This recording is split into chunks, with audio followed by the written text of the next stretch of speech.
New research finds over the next decade, women will increasingly be the financial decision makers for businesses, but their power depends in part on their age group. Personal finance expert Carmen One Ulrich is the author of The Real Cost of Living. She's here with some financial tips for women of all ages. Always nice to have you with us here. Good morning. So give us an idea. Women are going to be sort of moving up when it comes to being in charge of finances and by as quickly as 2020. Yeah, this is not too far ahead, even though it sounds futuristic. This is a study by Intuit 2020. This is a future financial services report that just came out and showed that on both ends of the age spectrum, women are going to be real powerhouses when it comes to finances, making money and managing money. And specifically, women 65 and over. They're going to be part of the unretired, because by 2020, 1 in 6 people in this country are going to be over 65. Wow. 60% of those are going to be women, and they're the big drivers of micro business. Now, micro businesses have employees of less than 5. 26 million micro businesses today. Women are going to drive those micro businesses to 33 million by 2020, and seniors are going to be a big part of that. Millennials, a different way. They have higher education levels. They graduate from college more, graduate school more, so they instead are going to be earning the same or more money than their male counterparts. That's really interesting, because for so long we have talked about this persistent gap in wages between men and women in this country. So women are actually going to catch up.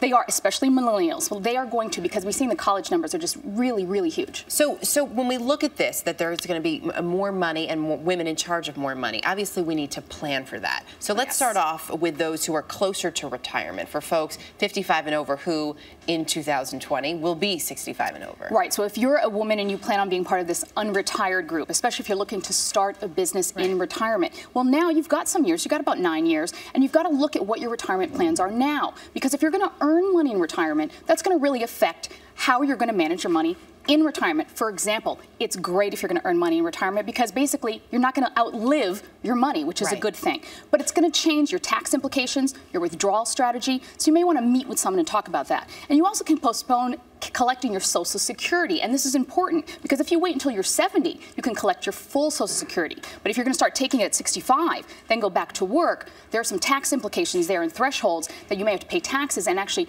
refund or reduce your Social Security, what you get from there. Go to ssa.gov. We don't know what the threshold is going to be in 2020. That's now, the other thing, it's the earnings are around 14,000, so you've got to check in there every year. Okay, so do that if you're a little bit older. If you were in that younger set, those millennials who are going to be catching up to their male counterparts, what do you need to do in terms of planning? Well, here's the thing. Younger women in their 20s, we tend to not think about money, and I said we, but that's not we. No, you don't think about money until you get married or you're going to have a child. It's these life changes that get us starting to think seriously about money.